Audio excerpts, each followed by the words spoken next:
सरकारी पेंशन पर ही टिकी हुई है। सुबह सुबह जो ताजा संकेत सामने आए हैं उन्होंने पूरे देश में उम्मीद की एक नई किरण जगा दी है। मानो बरसों से अटके फैसलों पर अब सचमुच अंतिम मुहर लगने की आहट सुनाई दे रही हो। जिन मुद्दों को लेकर करोड़ों आंखें बरसों से एकटक लगाए बैठी थीं, वे सब अब सिर्फ चर्चाओं तक सीमित नहीं बल्कि लागू होने की दिशा में ठोस कदमों के रूप में आगे बढ़ते दिखने लगे हैं। दोस्तों, सबसे बड़ी बात यह है कि इस बार जो संदेश सामने आया है वह किसी व्हाट्सएप मैसेज या सोशल मीडिया अफवाह का नतीजा नहीं, ना ही किसी यूट्यूब थंबनेल की मनगढ़ंत कहानी है। बिल्कुल देश के केंद्रीय मंत्री ने राष्ट्रीय मंच से कैमरे के सामने साफ और दो टूक शब्दों में अपनी बात रखी है। यह वही पल था जब एक पत्रकार ने वह सवाल सीधे पूछ दिया जिसे सुनने के लिए देश के करोड़ों कर्मचारियों और पेंशन धारकों के दिल धड़कते रहते हैं। 8वां वेतन आयोग आखिर कब से लागू होगा? क्या तारीख आगे पीछे हो सकती है? क्या सरकार कभी इस वादे से पीछे हट सकती है? इस सवाल पर मंत्री जी का जो जवाब आया उसने सचमुच पूरे देश में खुशी की लहर दौड़ा दी।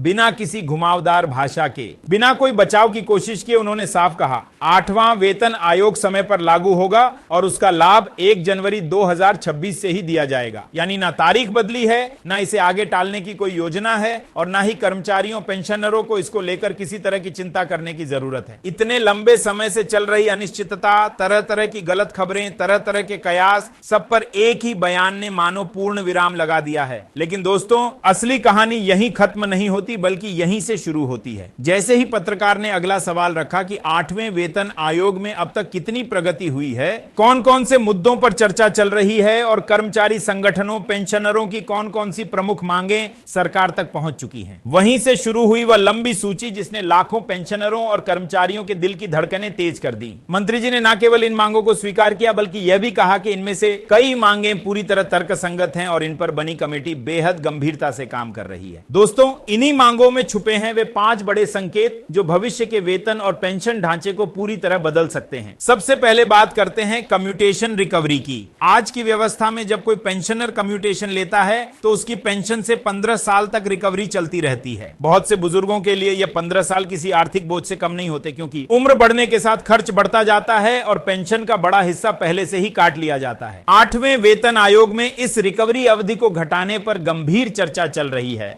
और यह समय घटाकर 11 या 12 साल तक लाया जा सकता है। सोचिए, 3 से 4 साल तक पेंशन पर से यह अतिरिक्त बोझ हट जाना कितने परिवारों के लिए सीधी राहत का काम करेगा। दूसरी मांग दिल से जुड़ी है पेंशन को टैक्स फ्री करने की। बरसों से यह सवाल पूछा जाता रहा है कि जब सांसदों और विधायकों की पेंशन पर टैक्स नहीं लगता तो फिर वही देश सेवा करने वाला आम कर्मचारी अपनी बुजुर्गावस्था में पेंशन पर टैक्स क्यों भरे? इस बार मंत्री जी ने साफ स्वीकार किया कि इस विषय पर काफी संख्या में आवेदन और ज्ञापन सरकार तक पहुंचे हैं और कमेटी इस मसले पर बहुत गंभीरता से विचार कर रही है। पहली बार किसी केंद्रीय मंत्री ने खुले मंच पर इतने सकारात्मक संकेत दिए हैं जिससे यह उम्मीद और मजबूत हो गई है कि आने वाले समय में पेंशन को टैक्स फ्री करने की दिशा में बड़ा निर्णय लिया जा सकता है। तीसरा मुद्दा जो सीधे सीधे बुजुर्ग पेंशनरों की सेहत और सुरक्षा से जुड़ा है वह है फिक्स्ड मेडिकल अलाउंस यानी FMA। फिलहाल ज्यादातर पेंशनरों को हर महीने मात्र 1000 के आसपास मेडिकल अलाउंस मिलता है। महंगाई के इस दौर में जहां दवाइयों की एक साधारण पट्टी ही कई सौ से शुरू होकर ऊपर जाती है, टेस्ट के नाम पर हजारों रुपए खर्च हो जाते हैं और निजी अस्पतालों की फीस पेंशन से कहीं ज्यादा बैठ जाती है, वहां यह राशि एक तरह से प्रतीकात्मक ही रह जाती है। कर्मचारी संगठन लंबे समय से इसे 5000 या उससे अधिक करने की मांग कर रहे हैं।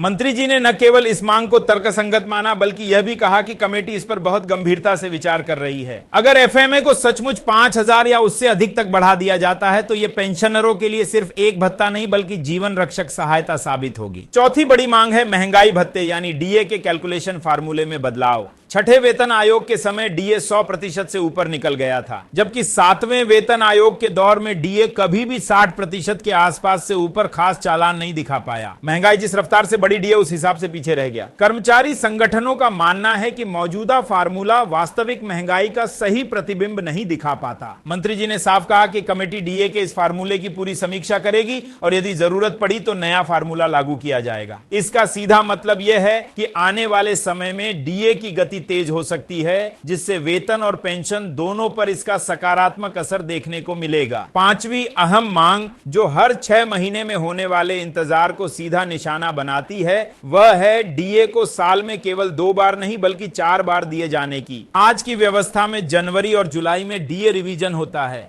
जबकि महंगाई तो महीने दर महीने और कई बार सप्ताह दर सप्ताह बढ़ती दिखाई देती है। पेट्रोल, डीजल, रसोई गैस, दाल, सब्जी, दूध, बिजली, हर चीज की कीमतें अचानक ऊपर चली जाती हैं। लेकिन कर्मचारियों और पेंशनरों को राहत के नाम पर आधा आधा साल इंतजार करना पड़ता है। यही वजह है कि संगठनों ने मांग रखी है कि डीए हर 3 महीने में एक बार बढ़ाया जाए, यानी साल में 4 बार रिवीजन हो। इस पर भी मंत्री जी की प्रतिक्रिया सकारात्मक रही और उन्होंने साफ कहा कि कमेटी इस पर विचार कर रही है। अगर यह प्रावधान लागू होता है तो कर्मचारियों और पेंशनरों को महंगाई से थोड़ी जल्दी और ज्यादा प्रभावी राहत मिल सकेगी। इन 5 संकेतों को साथ रखकर देखा जाए तो साफ लगता है कि 8वां वेतन आयोग सिर्फ एक औपचारिक संशोधन नहीं रहने वाला, बल्कि कर्मचारियों और पेंशनरों के लिए एक ऐतिहासिक मोड़ बन सकता है। और दोस्तों, अब आते हैं उस मुद्दे पर जिसके लिए शायद पूरे देश के करोड़ों परिवार सांसें थामकर बैठे हैं। यह है 18 महीने का लंबित डीए एरियर। कोरोना काल के दौरान जो महंगाई भत्ते की किस्तें रोकी गई थीं, वही 18 महीने अब भी एरियर के रूप में लंबित है। अनेक पेंशनर जिनके लिए यह रकम एक बड़ी सहारा बन सकती थी, आज इस दुनिया में नहीं रहे,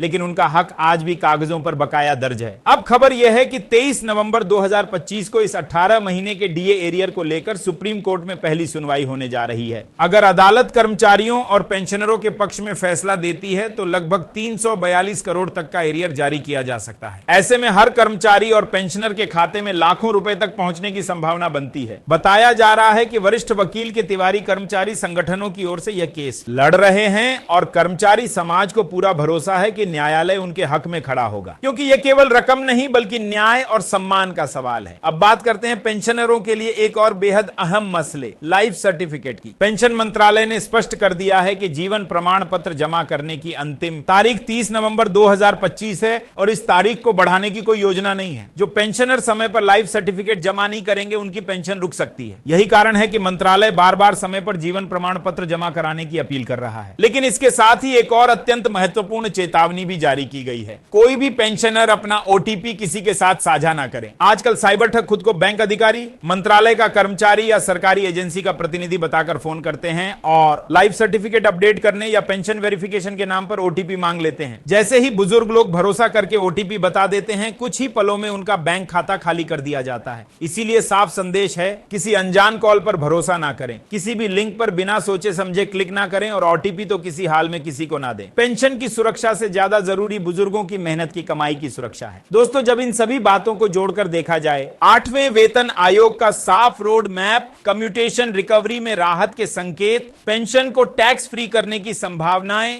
मेडिकल अलाउंस में भारी बढ़ोतरी की उम्मीद, डीए के फार्मूले की समीक्षा, डीए को साल में 4 बार दिए जाने की मांग पर सकारात्मक रुख, 18 महीने के डीए एरियर पर सुप्रीम कोर्ट की सुनवाई और लाइफ सर्टिफिकेट पर सख्त लेकिन जरूरी दिशा निर्देश, तो पूरा परिदृश्य यह बताता है कि आने वाला समय कर्मचारियों और पेंशनरों के लिए एक बड़े बदलाव का दौर बनने जा रहा है। यह भी पहली बार हो रहा है कि सरकार की तरफ से जुड़े मंत्री इतने खुले और सीधे साधे अंदाज में इन संवेदनशील मुद्दों पर अपनी बात रख रहे हैं। पहले अक्सर यह देखा गया कि वेतन आयोगों के बीच कर्मचारियों की आवाज फाइलों में दबकर रह जाती थी। पेंशनर वर्ग की चिंताएं उतनी ताकत से सामने नहीं आ पाती थीं और कई मांगें सिर्फ ज्ञापन और धरने से आगे नहीं बढ़ पाती थीं। लेकिन इस बार तस्वीर बदली हुई दिखाई दे रही है। पेंशनर पहले से ज्यादा संगठित हैं, कर्मचारी संगठन सक्रिय हैं और सबसे अहम बात, सरकार भी इस पूरी प्रक्रिया को ज्यादा पारदर्शी तरीके से आगे बढ़ाती दिख रही है। इसी बीच एक और बड़ा मुद्दा चर्चा में है, फिटमेंट फैक्टर। 8वें वेतन आयोग में फिटमेंट फैक्टर को कितना रखा जाएगा, इस पर अभी अंतिम फैसला कमेटी को ही करना है। लेकिन वित्तीय विशेषज्ञों का अनुमान है कि पिछले वेतन आयोगों की तुलना में इस बार फिटमेंट फैक्टर में अधिक बढ़ोतरी देखने को मिल सकती है। फिटमेंट फैक्टर बढ़ने का सीधा असर बेसिक पे पर पड़ता है। जैसे ही बेसिक वेतन ऊपर जाता है, उसी के साथ डीए, एचआरए,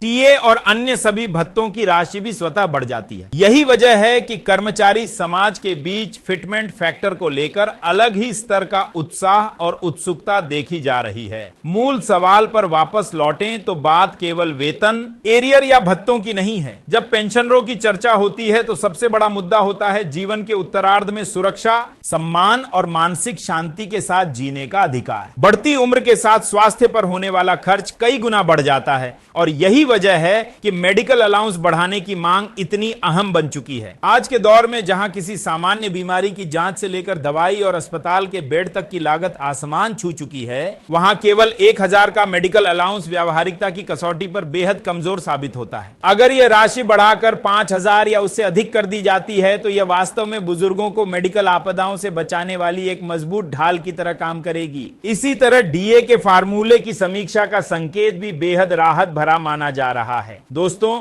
अगर आपको यह जानकारी पसंद आई हो तो वीडियो को लाइक जरूर करें, चैनल को अभी सब्सक्राइब कर लें और घंटी दबाकर नोटिफिकेशन ऑन कर लें ताकि ऐसी हर बड़ी खबर सबसे पहले आपके पास पहुंचे। मिलते हैं अगली खबर में, तब तक के लिए नमस्कार, जय हिंद।